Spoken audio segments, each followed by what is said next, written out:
I grew up in Florida. Tallahassee. Went to college in Alabama, and then moved to New York in '95, and I was there for 8 years. Met my wife there, and then came out here when Arrested Development started. And oh wow, so you got it when you in New York. And so you were doing In the time when you had to send tapes out. remember that? Yeah, and then you had to wait, and then they called me out for the callback, and I was freaking out about that. And then they decided. Then I booked it, so that was overwhelming. And then they wanted to shoot at that same time, and I remember specifically running out of underwear, and I had to go to Old Navy to get underwear. That's my memory. Old Navy.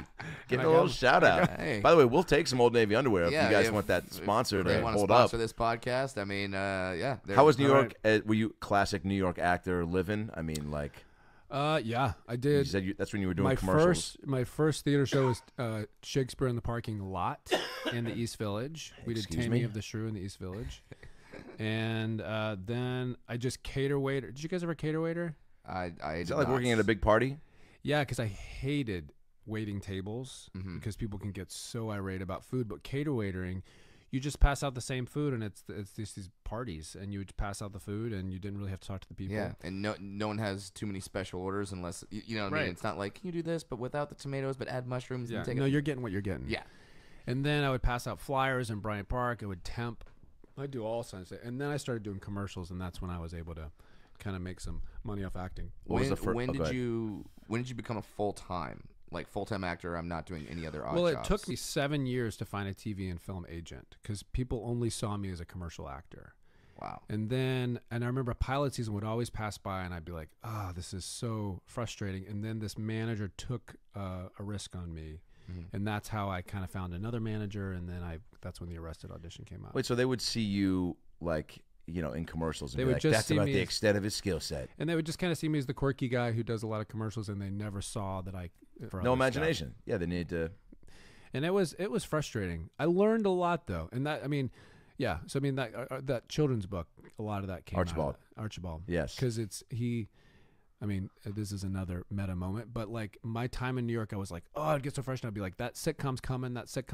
You have to tell yourself that, right? Yes, but I gave that too much weight. So when I got it, Arrested didn't satisfy me the way I thought it was going to satisfy me. And it scared me because I was never really present in New York. I was always looking ahead and always being like, and I was looking ahead.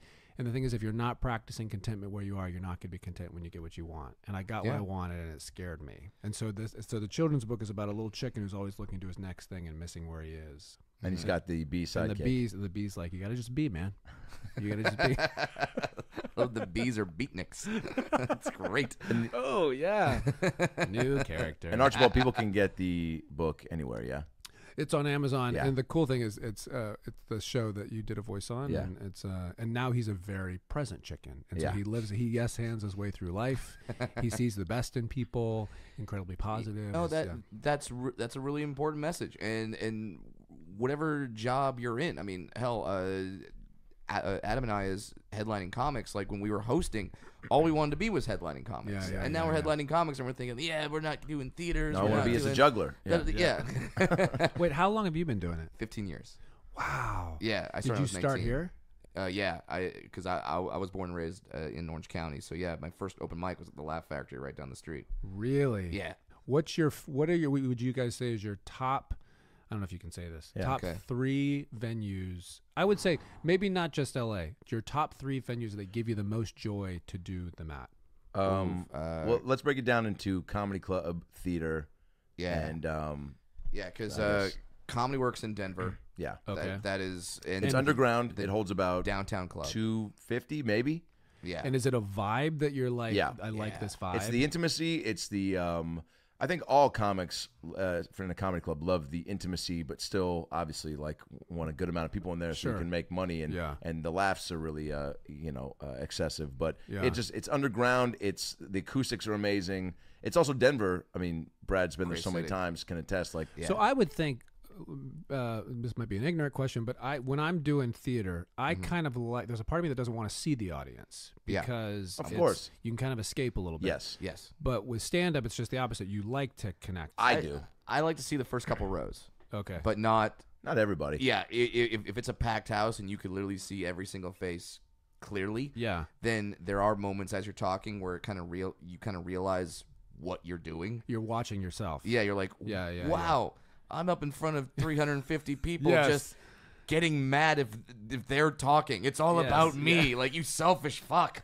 Like, what's wrong with you? Yes. I will say to that point, though, I mean, I can't do it unless I see a good amount of people. Like, and I don't want all the lights up, but like because I do a good amount of crowd work in my act too. So it's I have to have that connecting. I like to look people in the eye when I'm, you're obviously, performing. And so there's that element of just playing the room and using the stage. But like, I definitely am trying to not look blankly around and really like look at people. Cause it just, what's your immediate go-to for a heckler? Like if somebody says, don't have one.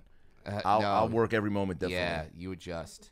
You adjust, I mean, meaning you don't listen to them? Well, here's the thing about crowd work is what I've learned over the years is that, like, when I first started, I wouldn't listen. So I would just be thinking, oh, say something funny, say something mean.